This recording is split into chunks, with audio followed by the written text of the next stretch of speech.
There's a stretch of beach on the eastern coast that locals avoided after sunset. Not because of tides, not because of animals, but because of what had happened there. And what some still say happens at night. A small warning sign lay half buried in the sand, unnoticed by tourists. They never asked why it was there. That should have been the first warning. Even during peak summer, the beach looked untouched. Wide shoreline, grey-blue water. No crowds, no lifeguards.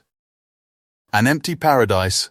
And yet, something felt wrong. That summer, 5 university students arrived for a quiet vacation. They weren't thrill-seekers, just normal people seeking peace, unaware of the nightmare that awaited them. As the sun sank below the horizon, they noticed something strange. Their footprints were the only marks near the water. No shells, no birds, just endless sand and the sound of the waves. That night, they stayed in a small beach hut near the shore. The ocean sounded constant, but something else lingered, just beyond hearing. Around 2:30 a.m., one of them woke to a sound that didn't belong to the ocean. A slow dragging. Something heavy moving across wet sand. They assumed it was driftwood. Maybe a boat.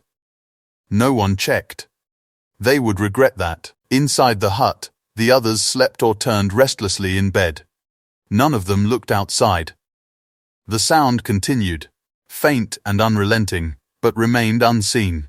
And so, they ignored it. The next morning, the tide was unusually low. Wet sand stretched far into the ocean, revealing a landscape they had never noticed before.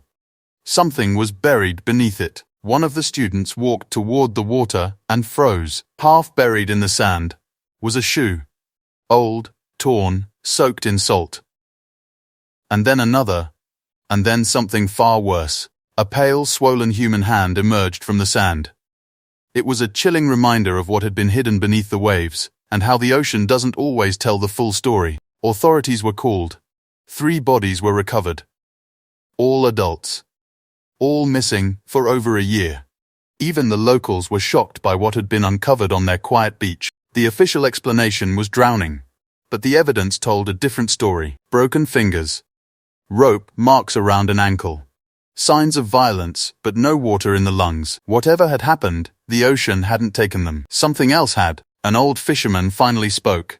In hushed tones, he told of smugglers using the beach at night. Anyone wandering too close after dark was handled, tied, left where the waves wouldn't reach. They didn't drown. The ocean finished the job slowly. 3 months later, another traveler disappeared. His camera was found near the shore. The final photo, taken at night, showed the beach, empty. But when investigators brightened the image, shadowy figures appeared far in the background, watching, waiting. The beach was closed shortly after. Locals still say that on certain nights, when the tide pulls back too far, shapes appear beneath the sand, like something trying to come back. No one swims there anymore. No one walks the shore after dark. Because the ocean doesn't always kill people. Sometimes, it keeps them.